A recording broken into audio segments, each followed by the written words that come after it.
আমি বলছিলাম পাড়ায় পাড়ায় কমিটি করে ফেলতে, বিপ্লবের পরপর কেউ করে নাই ছাত্ররা। বলছে এটার মধ্যে নাকি ছাত্রদল ছাত্র শিবির ঢুকে যাবে।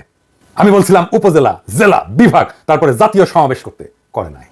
বলছিলাম বিজয়কে সেলিব্রেট করতে, করে নাই। সারা দুনিয়ায় কোনো বিজয় সেলিব্রেশন হয় না প্যারিস ছাড়া, শুধুমাত্র প্যারিসে হয়েছে 5ই আগস্ট, এই যে এইটা। বলছিলাম ছাত্র সংসদ নির্বাচন করে ফেলতে, করে নাই। বলছিলাম স্থানীয় সরকার নির্বাচন করে ফেলতে, করে নাই। পুরা বিপ্লবী শক্তি অসংগঠিত হয়েছে দিনে দিনে ক্রমাগত, আর আওয়ামী লীগ সংগঠিত হয়েছে। এই গুপ্ত হত্যা চালাবে আওয়ামী লীগ, বিপ্লবী শক্তিকে টেরোরাইজ করতে, নিশ্চিহ্ন করতে, মাঠ থেকে সরাই দিতে। রাজনীতি কোনো সুশীল কাজ না, লড়াই রক্ত দিতে হয়, বিজয় রক্ত দিয়ে রক্ষা করতে হয়। এই প্রসঙ্গে একটা গল্প বলি, আমার নিজের গল্প। মেডিকেল কলেজে ফার্স্ট ইয়ারের ছাত্র, কমিউনিস্ট পার্টিতে জয়েন করছি। কমিউনিস্ট পার্টির যেটা প্রথম ধাপ, ওইটা বলে হচ্ছে গ্রুপ মেম্বার।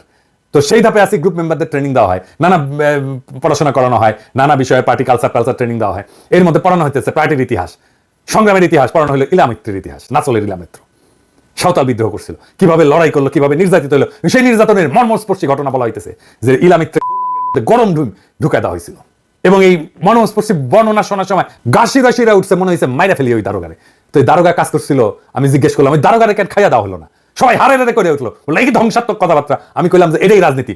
যদি দারোগাকে খাইয়া দেওয়া হতো, আগামী 50 বছরে কেউ কমিউনিস্টদের বিরুদ্ধে মাথা তুলে তাকানোর সাহস করতো না। বিপ্লবের পরে যারা গান্ধী হইতে গেছিল, তারাই আজকের এই পরিণতির জন্য দায়ী। তাদেরকে ধরবেন, মিছিল করতেছেন তাদেরকে ধরেন।